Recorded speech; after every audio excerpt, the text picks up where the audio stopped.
To NURFM Hunter News. A Hunter Valley woman accused of poisoning her daughter with urine injections fronted Cessnock local court earlier today.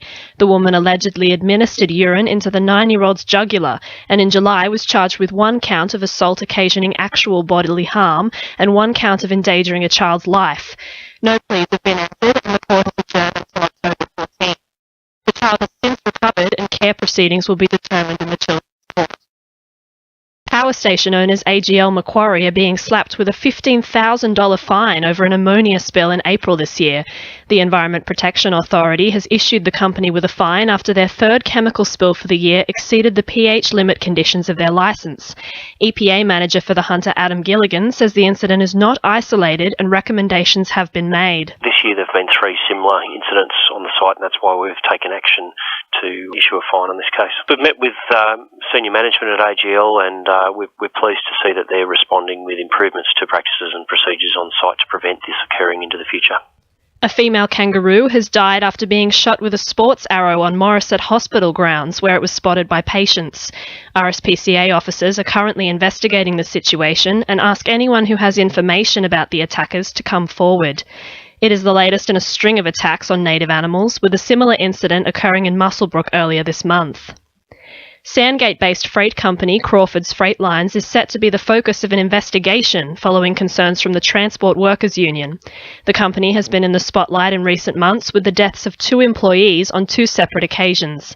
Newcastle Union Secretary Mick Forbes says the goal is to get the company back up to scratch. We want to work through with the company to highlight all the concerns, put things in place to make sure that the safety procedures are met and indeed maintained, and along with work cover to make sure that is a safe workplace.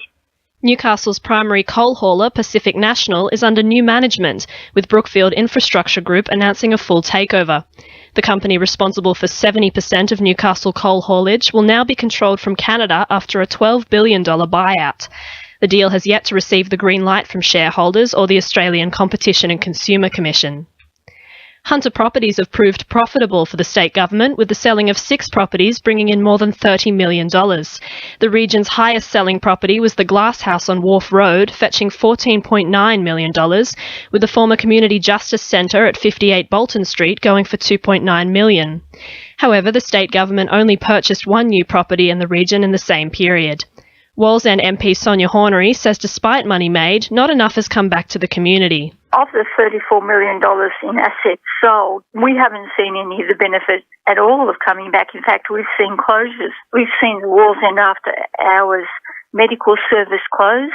We're looking at the closure of the shuttle bus service, the important shuttle bus service. We had a fight to keep the eye clinic open at the John Hunter Hospital. Dungog Council reports over 14 tonnes of debris has been removed from Mile Creek in clean-up efforts after the April storm. Bonded asbestos was among the materials removed, along with vehicles and hazardous oils and chemicals. Community removal efforts saw dangerous materials taken to a waste facility and landfilled. In finance, the All Ords is up 59 points at 53.68 and $1 is buying 73.39 US cents. Sport for our sponsor, Warners Bay Sports Club, Fishing Expo, September 13. Newcastle Knights interim coach Danny Badiris believes the team will need a game plan to suit the Melbourne Storm's fierce style of football ahead of their clash on Monday night. The match marks the first time the 2 sides have met in Melbourne since the ill-fated Alex McKinnon incident which ended the young forward's playing career.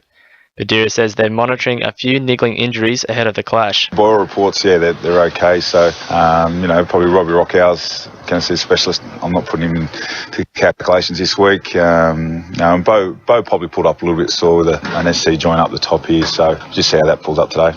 Newcastle Jets recruit Andy Brennan will be out to make a strong impression for new coach Scott Miller tonight when the team take on Victorian Premier League side Bentley Greens. Brennan has spent the last month on the sidelines nursing a hamstring injury. And finally, the last remaining member of last year's Newcastle Jets W League side, which still plays locally, Cassidy Davis, will be hoping to cap off a strong season when Valentine take on Merewether in the Women's Premier League Grand Final on Sunday. That's sport, I'm Reece Wicks. 2NURFM News Time is 1:05.